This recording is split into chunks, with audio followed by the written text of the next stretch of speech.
that imposter syndrome comes creeping in, and it is so sneaky. And it's definitely something that I think the more you're aware of it and the more you pay attention to your thoughts and your processes internally. My name is Brandi Hofer, your host of the Color Me Happy podcast. I am so glad you're here. I appreciate your time. Thank you so much.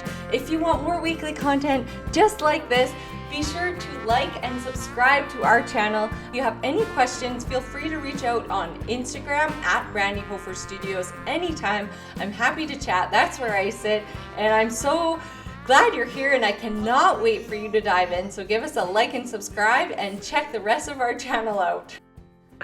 Okay, welcome, Sara, to the Color Me Happy podcast. I'm so excited to have you on today, and I can't wait to listen and have our listeners hear what you have to say about overcoming fears and scheduling time probably for yourself, for your creativity, and stepping into, I guess, who you were meant to be through your passion in life.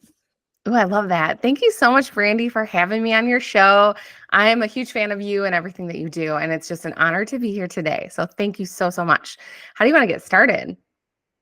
Let's dive into, maybe let's start with limiting beliefs. I think limiting beliefs are a little bit of bullshit.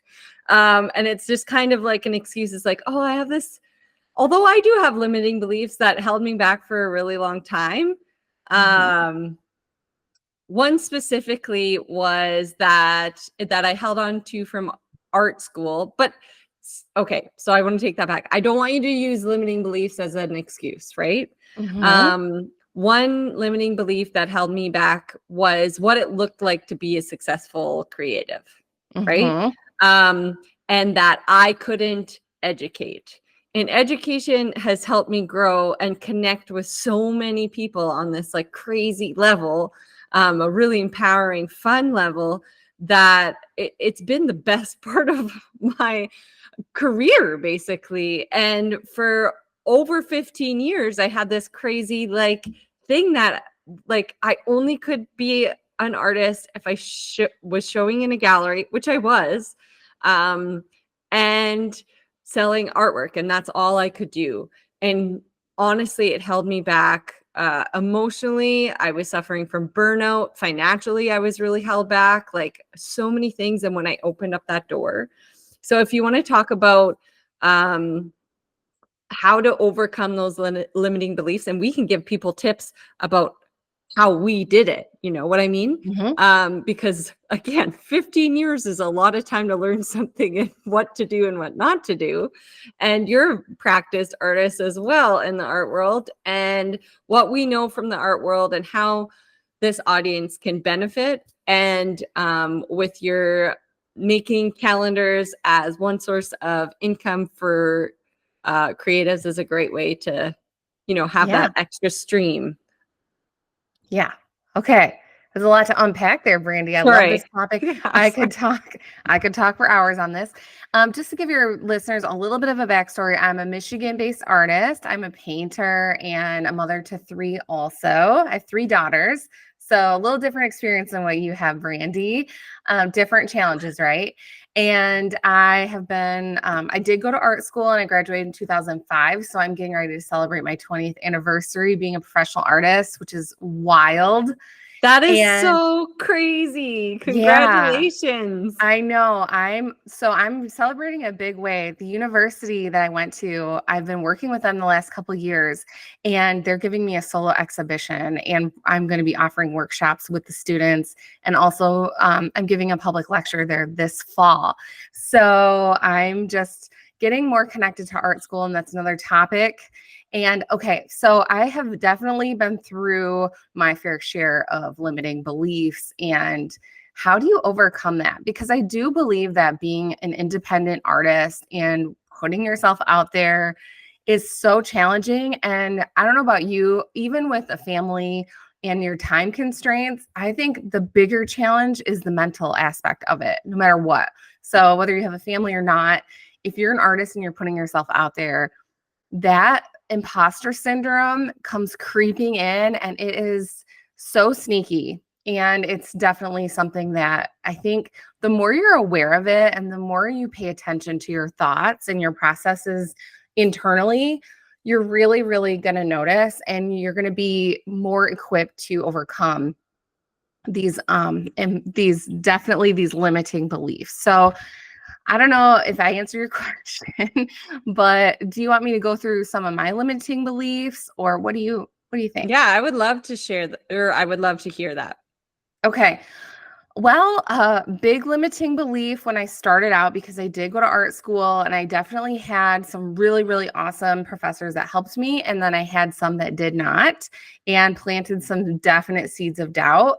So there's a lot of routes that you can take as a professional artist. And I wanted to create and sell my work. And what you had said about galleries, that was how, and I think you kind of went through art school around the same time or maybe a little after me, but that was the projected path. If you didn't want to go further your education and become a professor, you would work on creating a body of work, getting accepted by a gallery, and becoming a professional artist through galleries. There was not a podcast option. Blogging was just about to start. We did not have access to YouTube, and social media wasn't around then. I think my art studio has had a Facebook page since 2007, maybe. Yeah, yeah. It's Facebook wild to think used to about. be great, actually. I would sell way more through Oh, Facebook initially at that yeah. launch of Facebook. I would just post something and it would just sell, Mm-hmm. and which was awesome. And then they, of course, Yeah. started putting limits on reach and messing with a whole bunch of stuff, but which is fine. But it was so crazy. Also, my art was very cheap, right? Like Mm-hmm. we're talking hundreds of Yeah. dollars for like these giant pieces. Because I was just starting out. And then so I have these like really affordable pieces, and then you like try to get into galleries, and it was just like, and they take 50% Mm-hmm. was standard at the time. Now I feel like 30% is more of a standard. And it was just totally nuts. It Yeah. was not sustainable at all. No one told us. They were like, the reason those professors were doing okay in their art careers is because they were professors and they made that much being an educator, and their art income was probably like a bonus, you know? Yeah. So it was just like it's like you're setting up to fail, and it hurts every part of you because your art is like this piece of you that Mm-hmm. you're exposed and you're putting it out into the world, and to have no one being super receptive to it can be very disheartening, and I assume a lot of people quit.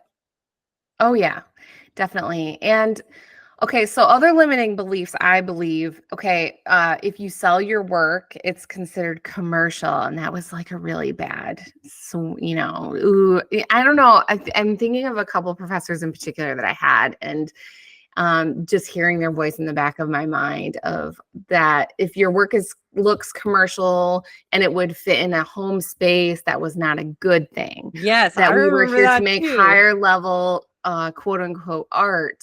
And I believe, there's a space for everybody. There are the conceptual artists that show in museums, and that's where they share their work. There are artists who sell directly from their studios. I believe you and I fit under that category. I've also worked with galleries, nothing wrong with that. And there's just room for everybody. So though that's a big limiting belief that I had to overcome, was even worrying about what higher academia would think about what I was doing, and just doing what I wanted to do, which I hope is something that I really talk about a lot on my podcast. It's called I Like Art. And it's all about just encouraging us to be creative, however it feels good for us, and not to put those kinds of pressure on where is this creative thing going to land once I complete it. Maybe you make things just for the sake of creating, and that's awesome. So those are a couple of really big limiting beliefs that I had. I don't know. Selling my art. My studio is now in a very rural location. It's next to a cornfield, and I moved my studio home from an urban setting, and having that thought of my work even not being as valuable, not being in this public studio setting versus a home studio. And my studio, when I first moved at home, was in our basement in the corner, and it was very dark. I had one light bulb, one outlet. It's very humbling. And just giving myself that permission to still think of my art in such a way that is fine art, it is valuable. And it's the person who created it, it's not the location. That was another huge limiting belief that I had. And I could keep going. Yeah, so a lot of people just like use their kitchen table, and that's okay. I want to go like down to the person who didn't go to art school, makes art, but doesn't call themselves an artist, a serious or professional artist, and they're like afraid to put their self. I encountered a young woman at my opening in March, and she was like, yeah, I make this art. I'm not really an artist. I was like, but you are if you make art. So you're an artist, number one. And number two, if you want to sell it, or if you want to start a career in any way, or if you want people to view your portfolio and see what you can do and order commissions, or even if you want to create murals, like start social media. Like Instagram's a great place to start. Instagram's great. It's a really picky, sticky algorithm, and I love it. And I'll tell you why. I love it because it connects you with the people. If you want to sell art, if you're just like, I'm selling art, this is the way it's going, and this is what is for sale. Whereas Frances is a really great example of that. She is a Memphis-based artist, really cool, fun sayings on her art. She's been on the podcast. She has her page where she's like, I'm Frances, and then here's my art to buy on this page. And it's just like, that's what she does, is she sells art and prints. And that's, you know, her bread and butter. And she says, I sell it to be affordable.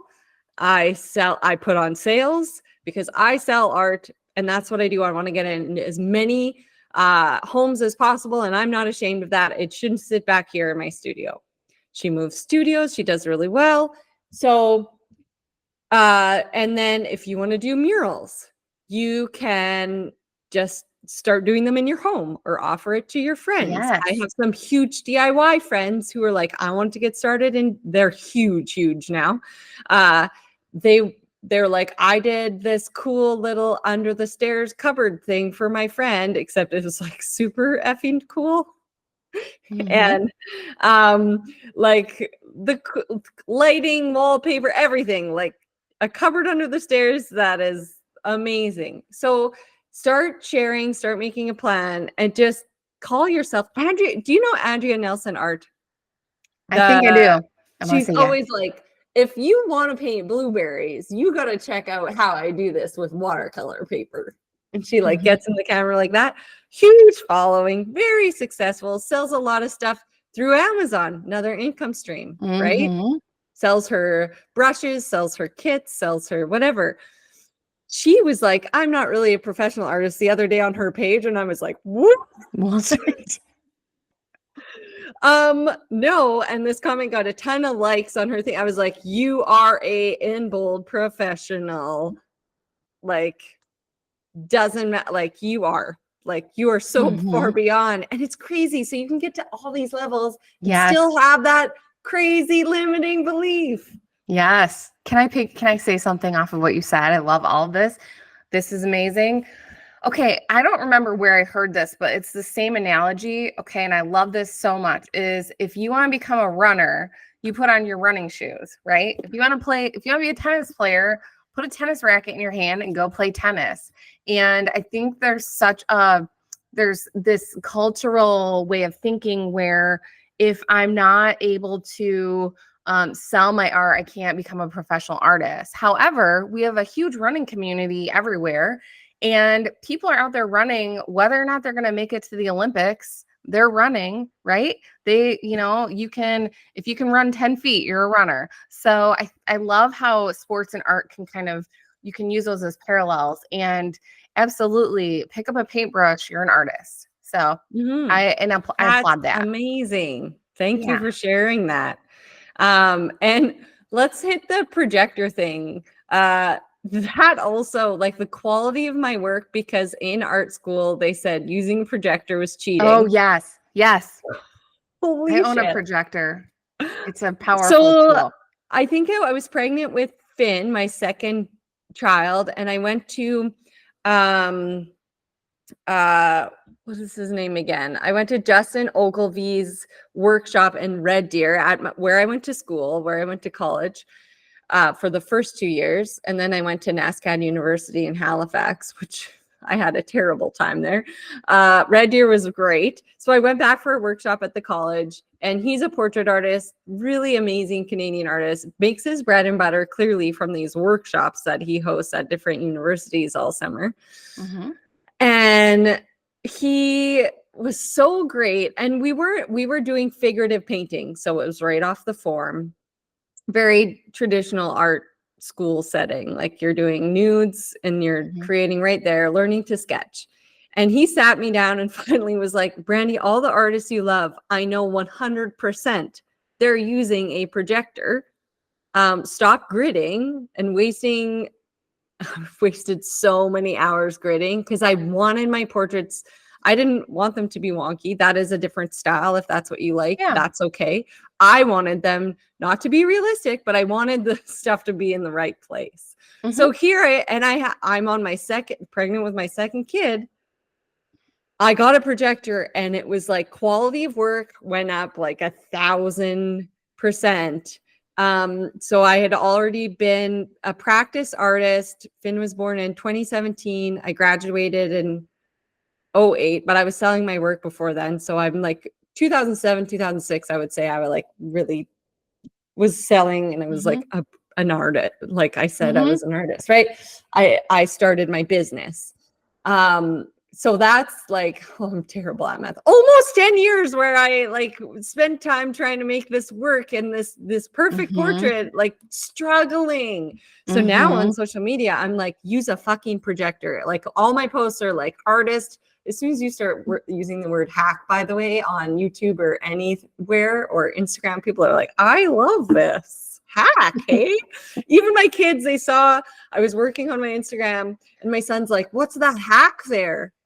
I was like, OMG. I figured out the social media secret, and it's the word hack. No, I'm not even joking. I'm not even joking. I started an art hack, and I got 5,000. I haven't had growth in like 5 years. I have 5,000 new followers in like 2 weeks. What? Yeah. Just use the word hack. That's a hack. Hack is the hack. Just like, okay, I get it. That's amazing. I also gave away like my biggest secret for portrait art. So it's a big hack. The more you give, the more you shall receive. Sorry, that was a rant. But so like, these are just these stupid things that people say. Just don't listen to anyone. Just do what you love. What's calling to you. Yeah, do what you love, what is calling to you. I love that. I think one thing that really helped me overcome these limiting beliefs that we're talking about this is creating a journaling practice. And I don't journal every morning because I also have kids and a crazy schedule. But when I'm able to, okay, it's so powerful. And I follow Julie Cameron, so you can no conscious, what does they call that? Just stream writing, where it's like a brain dump, and you write. Julia calls it morning pages. The morning pages, yes. And you write for 3 pages or a set amount of time. And you can really, that's, I think, when I really started to become aware of my thoughts and writing down these limiting beliefs. And I think it was Kat Popova, the head of the Art Queens, where she said, now when you write down your limiting beliefs, write down the opposite of the limiting belief, turn it around and start focusing on the opposite of it. So if you say, I am not an artist, you would write down, I am an artist. Or my work is not fine art. You would say, my work is fine art, whatever you want to do. But I really think that's a powerful exercise, and that's very, very helpful. And once we start repeating, it's that repetition. it's all about repetition, and that reprograms your thinking so you can, overcome these big, powerful, limiting beliefs.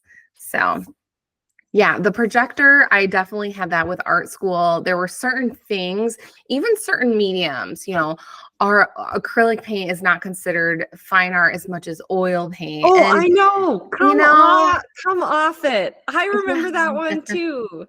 Now I can't Yes. do oil paint because my kids would like come and like Oh, put their yeah. hand in the It would palette, and I'd be, be like, it'd be a this nightmare, is my, right? it was all over their arms, and it was my actual nightmare. Yes. And yeah, like I do love how rich oils are, but with the Mm-hmm. time constraints that we both have for probably the next 10-15 years, Yeah. like it ain't gonna happen. Yeah. Like I need to like, oh, honestly, I've been having so much fun educating. I haven't made a big Mm, painting in like 4 months. Like okay. I just love, like, I love creating smaller, whatever fits into the season of life. I had Jenna Dybel on the podcast, and she just had her third, and she's got an army husband who's like obviously Mhm. deployed. I listened to that episode. I loved it. Yeah. She just like fits in her like Yes. 15 minutes, and she's like got ideas for new collections, and she's like on this like nursing fire thing, and she's like, look what I'm working on, and like she's making time in probably the busiest, most exhausting stage of Mhm. babies Mhm. ever. She's so excited, and she's like, putting on fancy outfits and like standing in front of her art, like like she is claiming it. Like, I am an artist, I am a mother, I am like in this stage, and I am on fire. Like, go at anything with that same confidence, claim what is yours. And Yeah. I think what you said, like writing about it is the greatest tool. It's honestly, writing about it is actually, thank you for saying that, complete magic. It is. I like write stuff down, and it happens all the time. It's like I don't know. It's just so crazy. Like the one year where it took me 2 or 3 more years, I can't remember. I wrote down, and Kat did too, Katerina Popova. Mhm. I wrote down the exact dollar amount that I wanted to make as a creative, and it was just a little bit over what my husband made. And it was $132,000 in the year. That's what would be Yes. success to me. And I hit, it was like 132,300. Like Yes. it was so Crazy. weird. No, it's And amazing. so There's so much but science it behind took a that. while with self-worth to get there. Oh, Like, yeah. I don't think I was like, sitting with like, I deserve that. Like Yeah, you can't be you scared of know, it. no. Mm-mm. It took a hell of a lot of work too. So Can I add to this journaling practice idea? We weren't even planning on talking about journaling, but it is it's okay. Two things that are like the backbone of my practice is journaling and also just consistency. Neither sexy nor exciting. I mean, they'll put you to sleep, but if you're consistently creating, that's like the next step. But okay, so my journaling practice, if I really want to tell you what I do, this is a very perfect thing that you said, because it's the stream of conscious writing for 3 pages. Then you write down 5 things that you want. And I don't remember where I got that from, but you just write down 5 things that you want. It could be, I want to have avocado toast for breakfast. It could be, I want to buy this certain kind of car. And every day, your 5 things that you want can change. It could be, it's all about tapping into your desire. But then the next thing that I do is, do you know Rachel Hollis? She kind of got canceled. She wrote a book called Girl Wash Your Face back in I did hear 2018. about her book. Yeah. Yes, she had a huge following. There's some themes of toxic positivity kind of tied in with what she does, but I think that she has some good stuff still.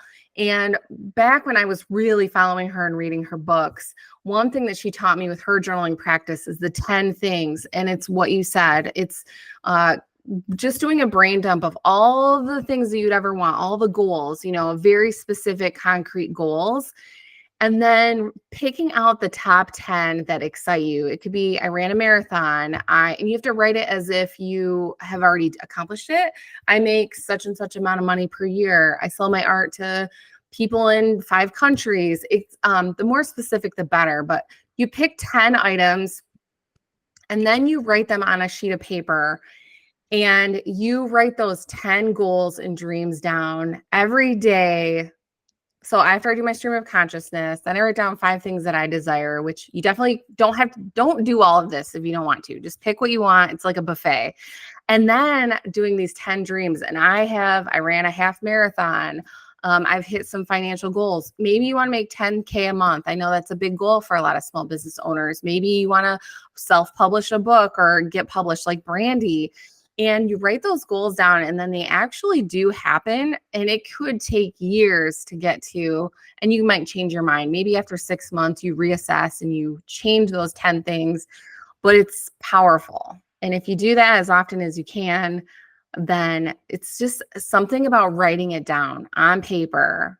It's part of a manifestation. Your subconscious will work on it. And and again, it's not in very these big sexy leaps or like it's in tiny little steps every day. Like Jenna, I just am doing sketchbooking for 15 minutes every day. Yeah. I was in a very crazy season of life when I wrote my book, and it was just 15 minutes a day. And it's about stepping into the life that you want to live and pretend you're already there and becoming the person that you need to be to get there. So yeah, like I know there's like that old business tip. And I remember when my husband was a financial advisor, which wasn't for him. But they would say, like, put on your suit every morning, put on your suit every morning, go to Starbucks, get out of the house, whatever, right? Like step into that person that until you get your office and until you get your, and in my book, I actually have a chapter and it's, the hardest part is getting dressed. And then the next chapter, oh my gosh, it's been a while. Don't just get dressed, play the part. So, and I got that from hospitality, because in the hospitality industry, if you aren't playing the part, you're not making tips. So it's a pretty direct that's lesson. so good. Like that's a pretty direct lesson to learn early on in life. If you're not being nice, like you're not going to do well.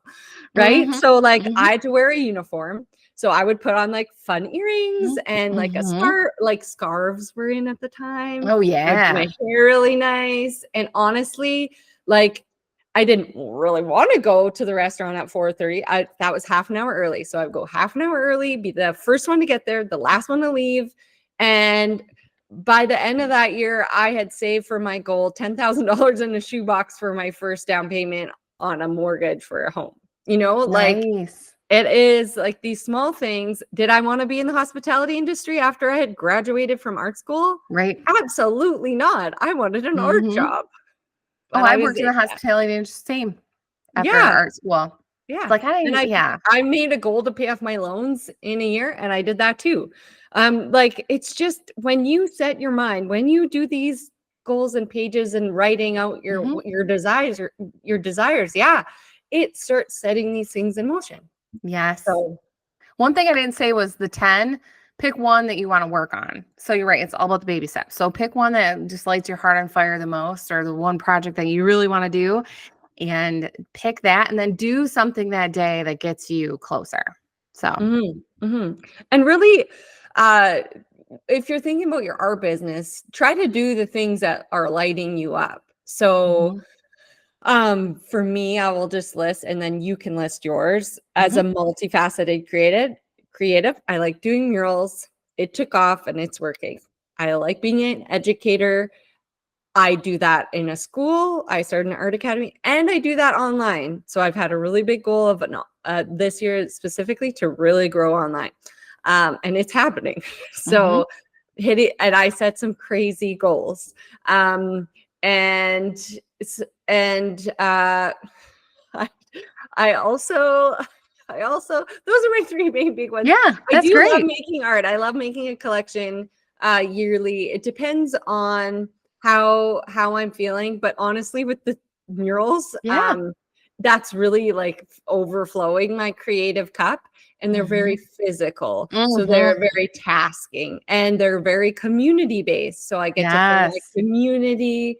And you're a community person. Dude, Yes. yeah. Yeah. So like I'm having fun, and I did a studio practice with just making art for so Yeah. many years that I feel okay pivoting in this direction. Obviously podcasting, meeting people like you. Yes. So that is my diverse income stream.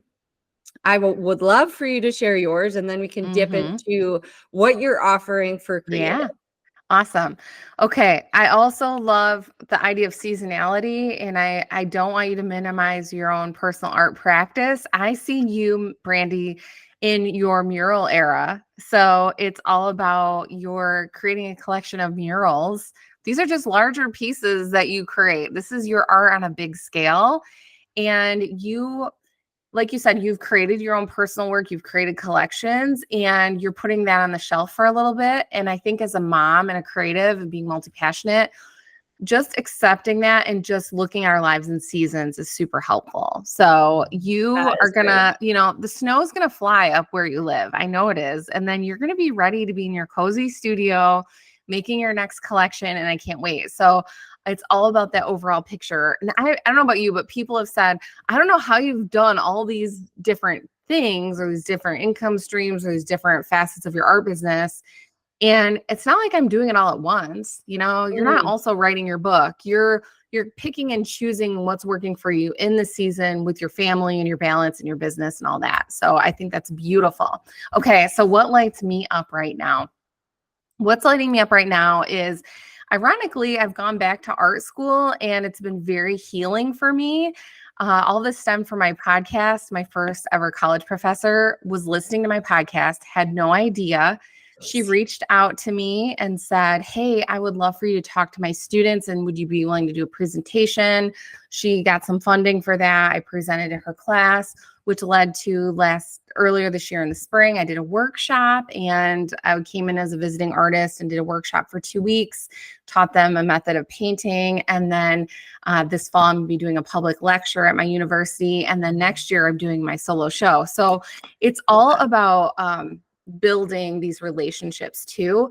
And for me, if you would have told me when I graduated from art school that I would be going back and being involved in serving and teaching there, I would have said no way, because I was done.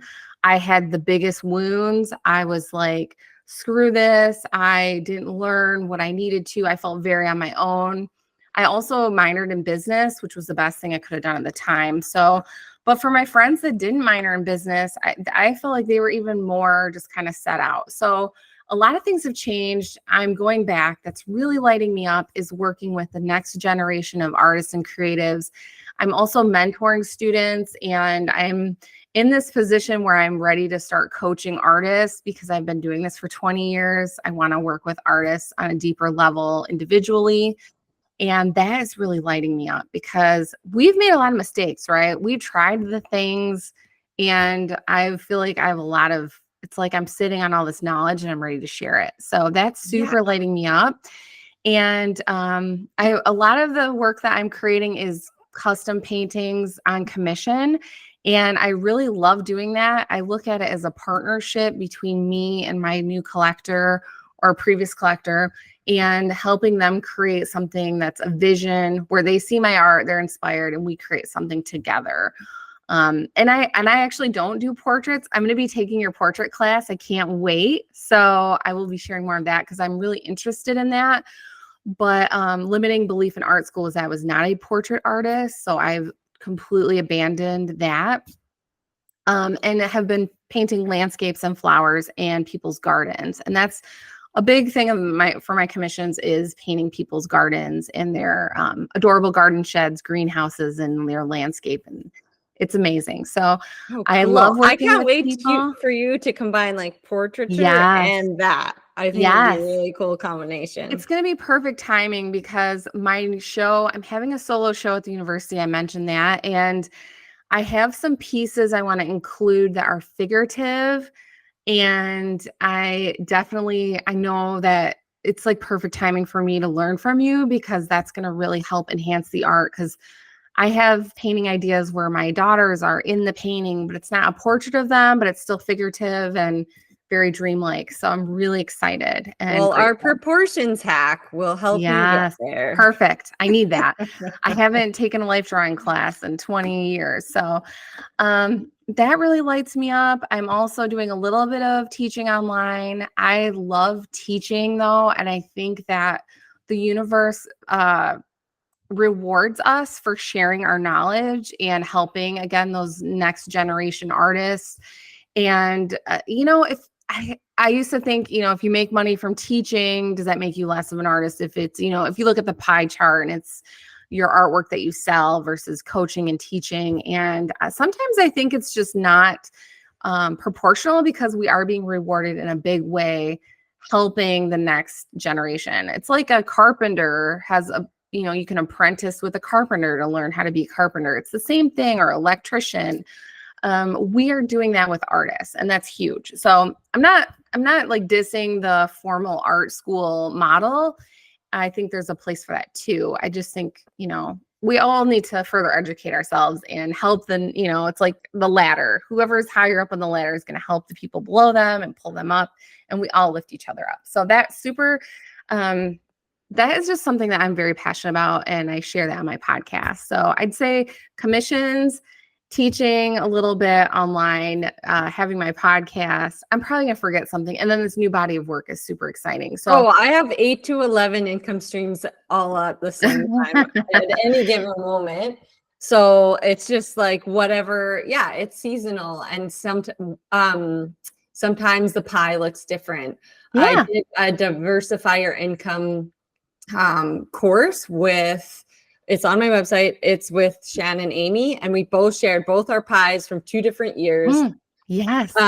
So it's just very fascinating, and it's good to let people know where is this $132,000 coming from? Like, what did you do to hit that? You know what I mean? So I think the more we're transparent about our experiences, the more we can, help people on the ladder or just rise together.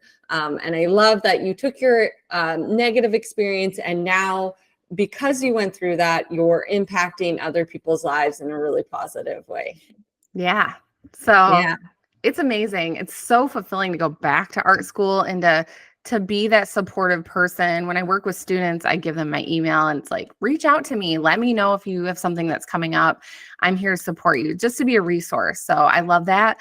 And I know after I talk to you, I'm going to get off this call and be like, well, Sara, why didn't you bring up these other income streams? You know how that is. But people can check you out. They'll see. Yeah. So one thing that is going to lead into what we were going to talk about is another thing I'm very passionate about is putting my art on products. And I'm really interested in that. I'm really interested in licensing. That's another area. But I also think that we as artists don't have to wait for, to be discovered or to get in front of those right manufacturers for licensing. We can create our own art on products. And this is such a tangible thing that's doable. And it all started out for me back in 2012. My friend was a graphic designer and she had this really awesome color copier in her studio near mine. And she said, Sara, you should create a calendar with your art on it. It would be so awesome. And my limiting beliefs came up and I thought, no one's going to buy this thing. Nobody cares. Only my parents and my aunt and uncle are going to buy it, and my friends. And what are my professors at art school going to think if I have my art on a calendar and I'm selling? Is that cheesy?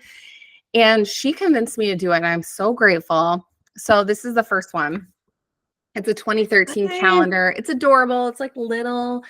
And I was so shocked when she helped me create this thing and I sold my first batch, and then I had to keep reordering them from her. And that led to making one for 2014 and then 2015. And then her printing press, she ended up, her business closed. So I had to find a place online. So I had to like figure out how to do it on my own. And I didn't want to use Shutterfly because then you have the Shutterfly logo on the back. And so figuring out printers that you can use. And I ended up creating 10 calendars with my art on it. I created this whole process. This is like how old I am, right? This is how long I've been around, but we are. This is how old we are. No, I'm ready. So I have created this 10 times. This fall will be my 11th calendar. I've learned all the things along the way because it's a calendar, you know, you can't sell, it's harder to sell them after like February of that year. So you're sitting on this limited product. Also, so once you get your calendar on somebody's wall, it's a spot, it's like real estate in their house or their office. And the next year, the likelihood of somebody buying the next one from you is very good. So it's a project that has grown every year. And I figured out a way to price it, to design it on my own, how I photograph my work using my iPhone. The printing company that I use is out of Montana. They're fantastic. They have many options for sizes and color stock and quality. And they're amazing. I figured out how to sell them, how to stay in touch with people year after year, how people buy them for gifts, for free gift wrapping. It's a perfect Christmas present. Oh, and people buy them. All people buy 5, 7 from me. So I've really figured out a system. I also have a binder, and I have, I'm very pen to paper, but you could create it in Excel, a tracking sheet, so you can keep track of people that buy from you every year. And then the thing that I've done recently is create a pre-sale option, because the last few times I ordered, you know, it's getting up there. It's like a $2,000, $3,000 investment. And the look on my husband's face when all the boxes show up and it's like, don't worry, honey, we're going to sell all of them. And then the pressure you put on yourself, all those limiting beliefs really come in after the launch where the excitement kind of wears off. And I really talk about that. So I decided I'm going to create a course. It's a workshop. It's a 2-hour Zoom call on August 29th at 10 a.m. Eastern. And for those of you who can't make it to the workshop, there will be a recorded version that you'll have access to. And I have a PDF with all the resources. For those people that sign up for this workshop, they'll also have a discount with my printer, which is pretty exciting if they've never used them before. And this company is fantastic. I print my business cards, postcards, and other products with them. And it's a company that I don't think a lot of people know about, but they're wonderful. Their customer service is amazing. And I'm so excited. I also am teaching this pre-sale option, which is so powerful because you can apply it to any product you want to create with your art. Last year, I created puzzles and I had this pre-sale and it was like a 2-week window. People ordered. I offer giveaways and prizes. I make it really fun. And my collectors absolutely love the pre-sale. And it's the calendar itself is a really cool, it's like a mini catalog of your work. People get to see your art 365 days a year. I've gained new collectors. I'll have someone buy a piece of art for me that's just been buying a calendar for like 10 years. Yes, it's an entry level product. Like all of my when I burnt out from making custom art, all of those people got art after. So I was really grateful for that season because it built up my collector base. So like entry level things like puzzles and calendars, it doesn't mean you're selling out. It's just you're gaining collectors and they're like, I love this a lot. I'd actually like an original, or I'd like to order a custom one of this. And it's so cool. I'm glad you're putting that out there and supporting other artists in that way. So thank you. So you'll be releasing 20% off code with us, and it'll be available until Friday the 23rd. Well, I made your code. You can sign up until before the workshop. So now through about the 28th, you can use the code HAPPY because, you know, Color Me Happy community. So use the code HAPPY and you get 20% off. And Brandi does get a little credit. So she's helping me out and I so appreciate it. I'm so excited whenever somebody signs up for this, Brandi. It's like, I do a happy dance, and I'm just so excited to help other artists create an accessible. I love how accessible this art is because it's sharing your art for an affordable price. And I also, like last year, I made this QR code every month, and I had this secret YouTube video link, and I share about the painting every month. There's ways that you can connect with people on a deeper level and share your art. And there's room for everybody. So my husband was like, aren't you afraid if other artists are selling calendars, it's going to be competition? Absolutely not. No. Because I buy other artists' calendars and have them in different spaces in my home. And, we all have our own community. We all have our own supporters, and people are so excited to support you in an easier way than committing to like a big piece of art. Yeah. You know what's and funny? Oh, sorry. Oh, no. Go ahead.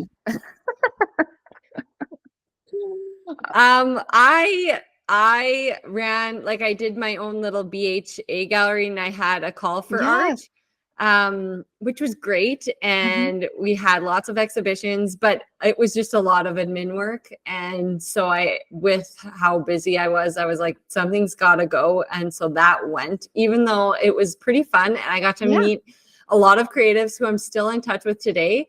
But do you know how many women who applied for those calls for art and showed through our gallery and showed in those exhibitions, bought my art? Like a lot of them. It's so crazy because I like shared my platform and I shared my collectors with other people. They became my collectors too. Like you'd think what your husband says is like, aren't you then competing because you're trying to sell other people's art? And it was like the opposite. It was, the more you put out there, the more you receive. Yeah. So I love this. I'm here to convince every artist listening that they should do this. If you're a sculptor, I think that would be so cool to have a sculpture every month, or fabric artists, collage artists, photographers, any kind of art, with any medium. Poetry. I did one calendar where I had words in my paintings, and it was like a quote every month. It was so fun. And it's just a really unique project. So if you I had a calendar once, which was just different shaped painted boobs. There you go. Yeah. I love it. I'm sure people would love a Brandi Hofer calendar. I think that would be awesome. Yeah, right? Okay, so if you go to saraglupkerart.com/events, and Brandi, you'll put the link in the show notes, and use the code HAPPY at checkout, you get 20% off. It's a $98 workshop. And if you sign up with the code, you also have access to a bonus call that will be 10 days later. I'm calling in my office hours, and I'll be there to field questions and celebrate the people who have ordered their proof. So it'll be really fun. Nice. So, yeah. Good for you. Thanks for coming on. Thank you so much for having me, Brandi. It was such an honor. And I love chatting with you. You're amazing. And I just so appreciate you and everything that you do for artists. So I just think you're awesome. And it was so fun talking to you. At you. I'm so glad I think we had a date way back there and we didn't hit it. And I'm so glad we sat down today. Thank you for sharing all your knowledge. Yes, thank you, of course. I'm so happy to connect with your listeners. Thank you so much. If you want to feel empowered and inspired, like and subscribe for more. And if you want to get creative, check out all our art hacks on this channel.